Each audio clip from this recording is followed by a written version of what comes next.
Hi students, आज की इस वीडियो में मैं आपको बताऊंगा कक्षा 8 इतिहास हमारा भारत 3 हरियाणा बोर्ड की किताब है। ये हरियाणा से जो स्टूडेंट पढ़ रहे हैं उनको पता होगा, तो उनके लिए जो है पाठ नंबर 8 के अभ्यास के प्रश्न उत्तर आज इस वीडियो में हम करने वाले हैं।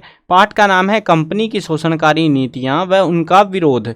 चलो शुरू करते हैं। मैं हूं अजय और आप देख रहे हैं CCL क्लास। अब यहाँ पे जो पहला प्रश्न है बहुत प्यारा है, लेकिन प्रश्न शुरू तो कर लूँगा भाई मैं, लेकिन उससे पहले काम की चीज़ आपको बता देता हूँ। आप ही के लिए है और बहुत काम की है।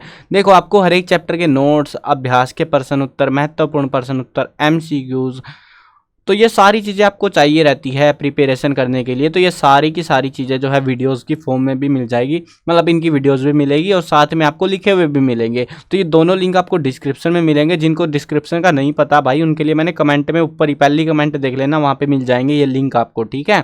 तो उन पर क्लिक करके जो है आप विजिट कर सकते हो, आप ही की सुविधा के लिए है।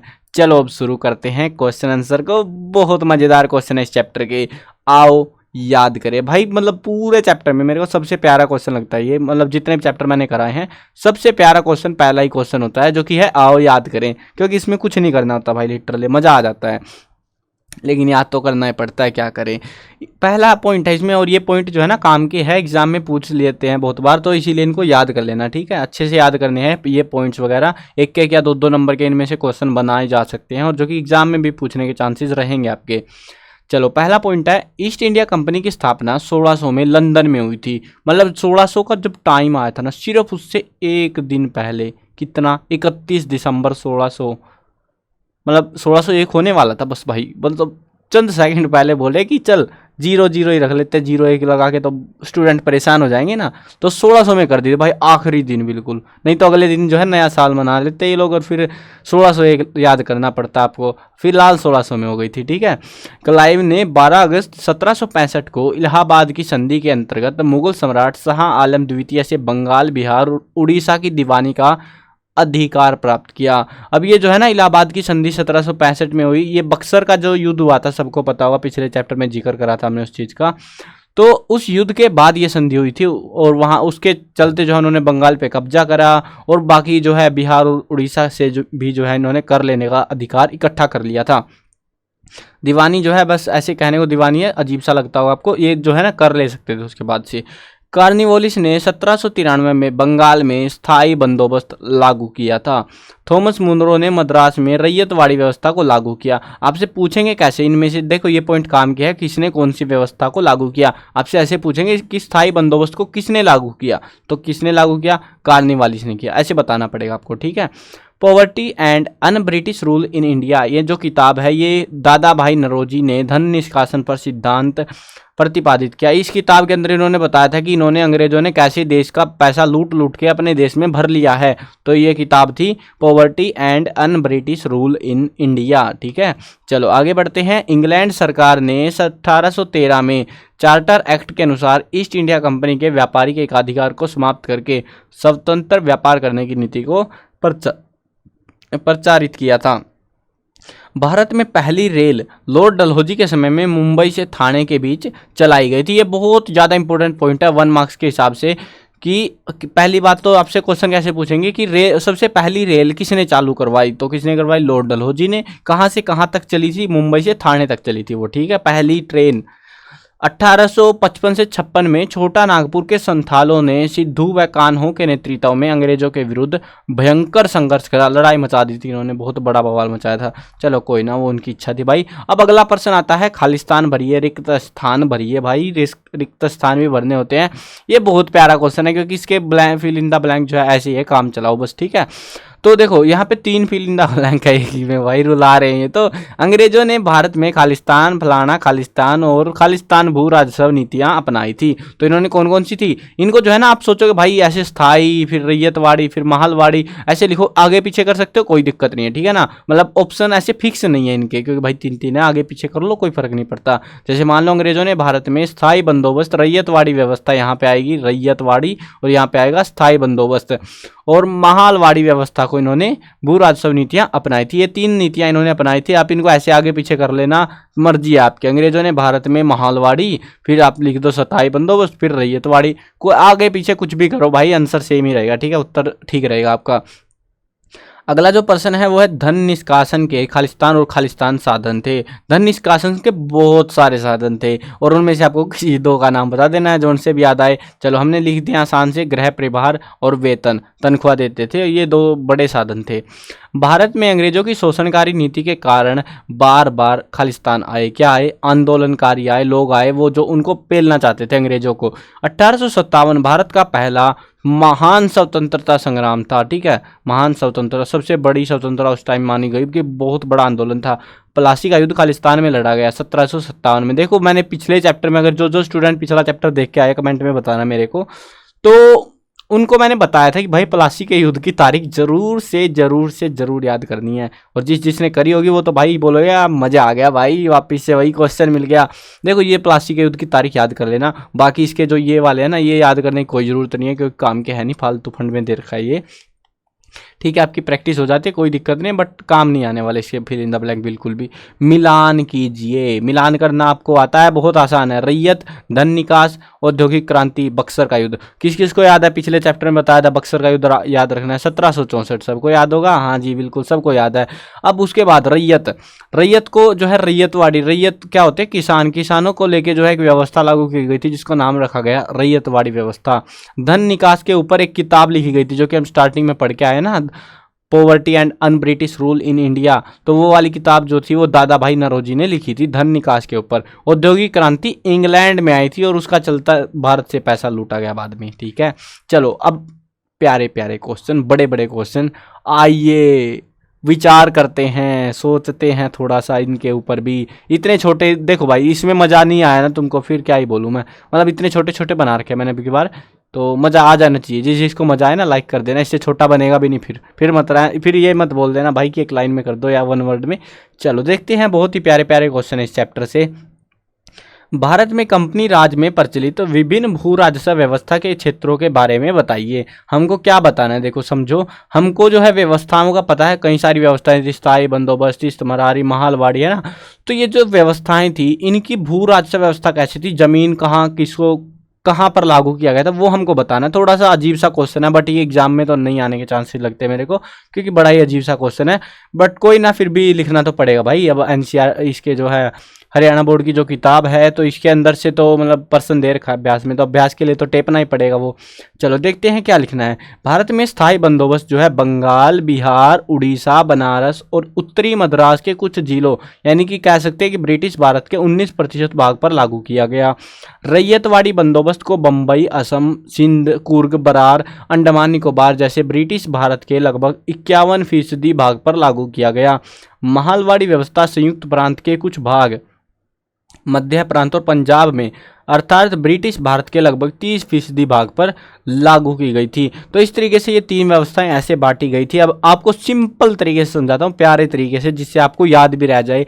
मतलब अगर कभी खोपड़ी में ना घुसे तो ऐसे ही घुसा लिया करो भाई, नक्शे वक्शे बनाओ। चलो हमारा भारत बन चुका है, काम चलाओ नक्शा भाई, ये मत बोलना कैसा भारत बना दिया तुमने। देखो ये वाला जो हिस्सा था, ये वाला, ठीक है, इधर वाला हिस्सा था, इस वाले हिस्से में लगाया गया था स्थायी बंदोबस्त। पहला बंदोबस्त, स्थायी बंदोबस्त यहाँ पे लगाया गया था।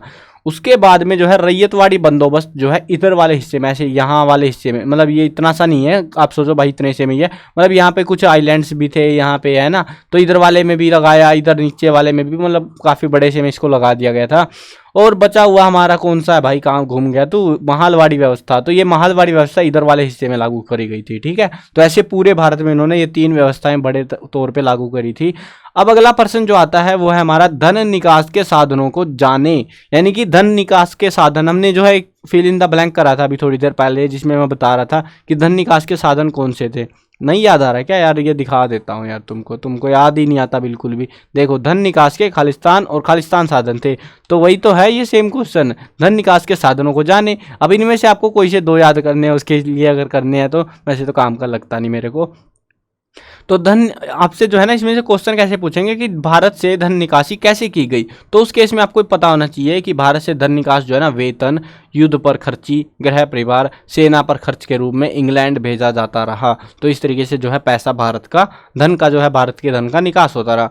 चलो अगला प्रश्न आता है, कंपनी राज में अकाल के कारण जाने कि कंपनी राज में अकाल क्यों पड़े थे। तो ये क्वेश्चन इंपॉर्टेंट हो सकता है एग्जाम के पॉइंट ऑफ व्यू से, थोड़ा अच्छे से याद कर लेना। और हाँ देखो, आपके लिए मैंने जो है ना बहुत बार क्या होता है, आपको गाइड वाइड में तो ऐसा मिलता नहीं है, बट मैंने जिस क्वेश्चन में पॉइंट बन सकते हैं उसमें पॉइंट बनाए हैं, और जिसमें पॉइंट बनाए हैं ऐसे पॉइंट बना के लिखे हैं उनमें आपको भी पॉइंट बनाने हैं। आप ऐसे घुसड़ मुसड़ मत मचा देना, वहाँ पे पॉइंट ही बनाने हैं। अब पॉइंट बनाने का फायदा क्या होता है मैं बताता हूँ। अगर 5 नंबर का पर्सन आपका ये आ गया है 5 नंबर में, ठीक है, तो होगा क्या, आपको सिर्फ 5 पॉइंट लिखना है। 5 नंबर आ गए, 1 2 3 4 और 5। लेकिन अगर आ गया 3 नंबर में तो 3 पॉइंट लिखो और छुट्टी भाई अपनी।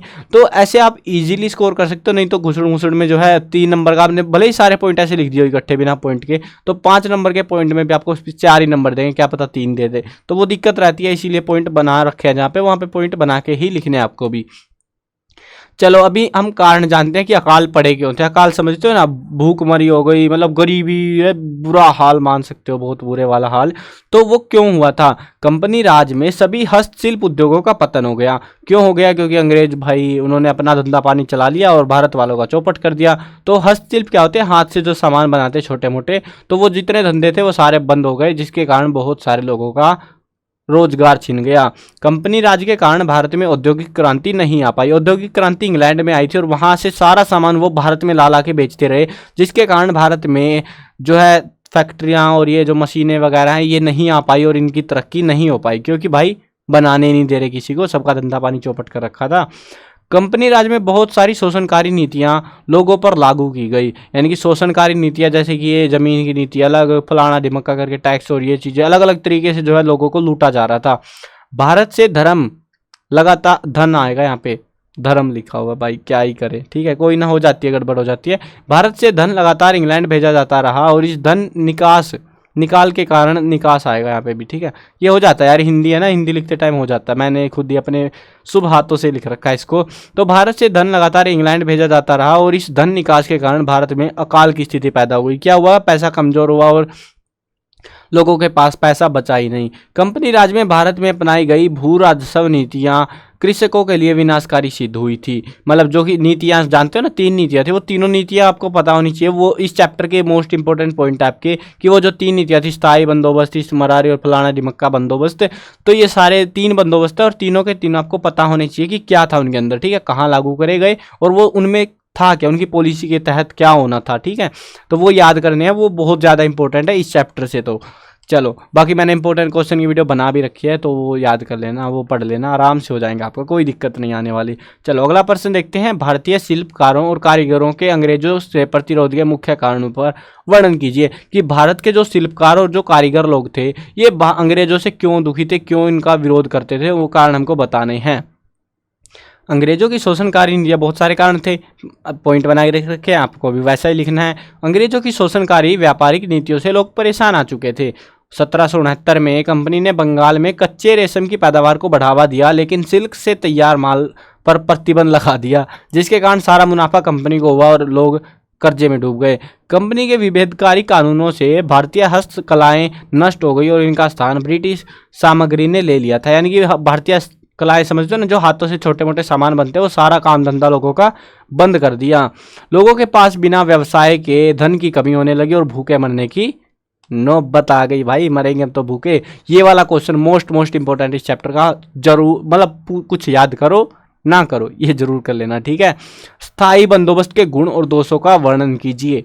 हमको क्या बताना है, स्थायी बंदोबस्त के क्या अच्छी चीज़ें थी, क्या बेकार चीज़ें थी, वो हमको बतानी है। चलो गुण बताते हैं और दोष इधर है।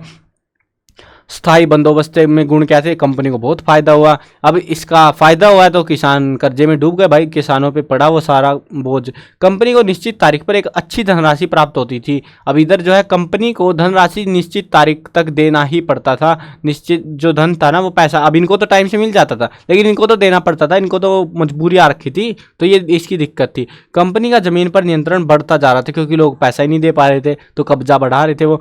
कर समय पर ना चुका पाने के कारण गैर हाजिर जमींदार वर्ग उत्पन्न हो गया, यानी कि वो वर्ग जिसके पास जो है कर्जा देने के जो कर देने का पैसा ही नहीं है, तो जिसके चलते जो है लोग बवाल मचाने लग गए थे। ये इसकी दिक्कतें थी। फायदा किसको हुआ? कंपनी को, कंपनी वालों को तो गुण लग रहे थे भाई, बढ़िया मस्त है, एक नंबर का मस्त मस्त वाला जो है हमने बंदोबस्त लागू कर दिया, पैसा ही पैसा आ रहा है। उनको क्या पता कि भाई दोस्त तो उनको पता ही नहीं थे, जो कि उनको तो देखने नहीं पड़ रही है ना, देखने तो भारत वालों को पड़ रहे थे। चलो आओ करके देखे। बहुत ही ऐसे फालतू क्वेश्चन जो कि हमको सिर्फ टाइम पास के लिए दिए जाते हैं, एक आध बार आ जाते हैं पेपर में, बट ज़्यादा नहीं आएंगे, ठीक है। यदि इंग्लैंड में औद्योगिक क्रांति ना हुई होती तो अंग्रेजों की व्यापारिक नीति भारत में किस प्रकार की होती?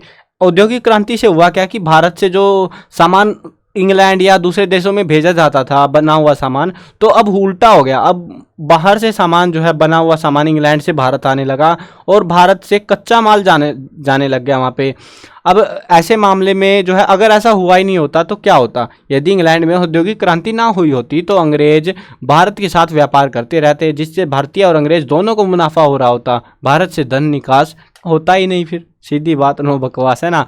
आपके विचार में वनवासियों और जनजातियों ने अंग्रेजों का प्रतिरोध क्यों किया? जो जंगलों में लोग रहते थे उन्होंने इनका विद्रोह क्यों करा, वो हमको बताना है। अंग्रेजों ने वनवासियों और जनजातियों को परेशान करना शुरू कर दिया। अंग्रेज हर चीज़ में अपना नियंत्रण चाहते थे, इसके कारण उन्होंने जंगलों की कटाई करवा दी, वनवासियों की बस्तियां उजाड़ दी और उनको बेघर कर दिया। अंग्रेज वनवासियों एवं जनजातियों को असभ्य मानते हुए उनको सभ्य बनाने के चक्कर में बेघर करते जा रहे थे कि ये जंगलों में रहने वाले बेवड़े लोग, इनको पता नहीं कुछ भी, क्या नूब लोग हैं। तो उस चक्कर में वो उनको, हम तुम्हें शहर में बसाएंगे भैया, मज़े दिलाएंगे तुमको, ये वो करके बहाने मार मार के पेलते रहे लोगों को। लोग तंग आ गए और पीटने लगे, जिसके कारण जो है सारी जनजातियां, वनवासी लोगों ने इनका प्रतिरोध शुरू कर दिया। प्रतिरोध समझते हो ना, विद्रोह कर दिया, ठीक है। अंग्रेजों की अगला प्रश्न है, अंग्रेजों की भू राजस्व प्रणाली ने भारतीय कृषि को पूर्ण रूप से तबाह किया था। इस पर अपने विचार रखिए भाई, कैसे तबाह किया था, नहीं किया था। भारतीय कृषि को, यानी कि भारत में जो खेती होती थी उसको बर्बाद करा अंग्रेजों की जमीन से जो कर लेने की 3 व्यवस्थाएं थी उनकी वजह से। तो चलो जानते हैं क्या हुआ। अंग्रेजों की भू राजस्व प्रणाली के कारण बहुत सारे किसान कर्ज के नीचे डूब चुके थे। अधिकतर जमींदार अपनी जमींदारी गंवा बैठे थे। अंग्रेजों की भू राजस्व प्रणाली के कारण भारतीय किसानों का शोषण हो रहा था। कर की मात्रा बहुत अधिक होने के कारण किसान कर ना दे पाने के कारण अपनी जमीन भी गंवा रहे थे और साथ ही कर्जा भी पा रहे थे। किसानों को जीने के लिए और भोजन के लिए भी संघर्ष करना पड़ रहा था। अंग्रेजों की भू राजस्व प्रणाली ने भारतीय कृषि को पूर्ण रूप से तबाह ही कर दिया। तबाह अलग आएगा ये, ठीक है ना, तबाह और फिर ही है, ठीक है ना, ही कर दिया, मतलब बर्बाद ही कर दिया, सीधी बात है। तो इस तरीके से उन्होंने उसको बर्बाद करा था। तो ये आपके क्वेश्चन है, ये 3 क्वेश्चन तो आलतू फालतू है, ये याद भी नहीं करने पेपर के लिए, ठीक है। तो ऊपर वाले क्वेश्चन है जो याद करने हैं। बाकी मैंने इंपॉर्टेंट क्वेश्चन की वीडियो अलग से बना रखी है हर एक चैप्टर की, तो वो वाली देखोगे उससे ज़्यादा ईजी पड़ेगा आपको। और साथ में MCQs वाली वीडियो भी देख लेना अगर आपको 1 मार्क्स क्वेश्चन प्रिपेयर करने हैं तो, ठीक है। चलो मिलते हैं नई वीडियो में। ये वाला वीडियो ख़त्म करते हैं। मैं कवर करने वाला हूँ क्लास 1 से लेकर 12th तक सभी सब्जेक्ट की वीडियो, हिंदी मीडियम और इंग्लिश मीडियम दोनों में होने वाली है। और हाँ, हरियाणा बोर्ड का आपको कंप्लीट सॉल्यूशन मिलने वाला है क्लास 1 से 12 तक का, जो कि भाई धीरे धीरे होगा, लेकिन मैं लगा हुआ हूँ बिल्कुल से। और हाँ, सीजन जब आएगा, मतलब फाइनल जो एग्ज़ाम टाइम जब आता है, उस टाइम पे आपको पेपर्स के सॉल्यूशंस वगैरह भी मिलेंगे। तो सारी चीज़ें आपको मिलने वाली है, पेपर एनालिसिस वगैरह बहुत सारी चीज़ें देंगे आपको। तो सब्सक्राइब कर लेना यार, साथ में घंटी वंटी दबा लेना। तुम बिल्कुल सब्सक्राइब नहीं करते, बस ऐसे आते हो, वीडियो देखते हो और चले जाते हो। जो सब्सक्राइब कर रहा है बता दो मेरे को भी, जिसने नहीं कर रखा, बस वीडियो देखते हो तुम लोग। चलो कोई ना, आपकी इच्छा भाई, मैं फोर्स कैसे कर सकता हूँ, है ना। मिलते हैं नई वीडियो में, बाय बाय।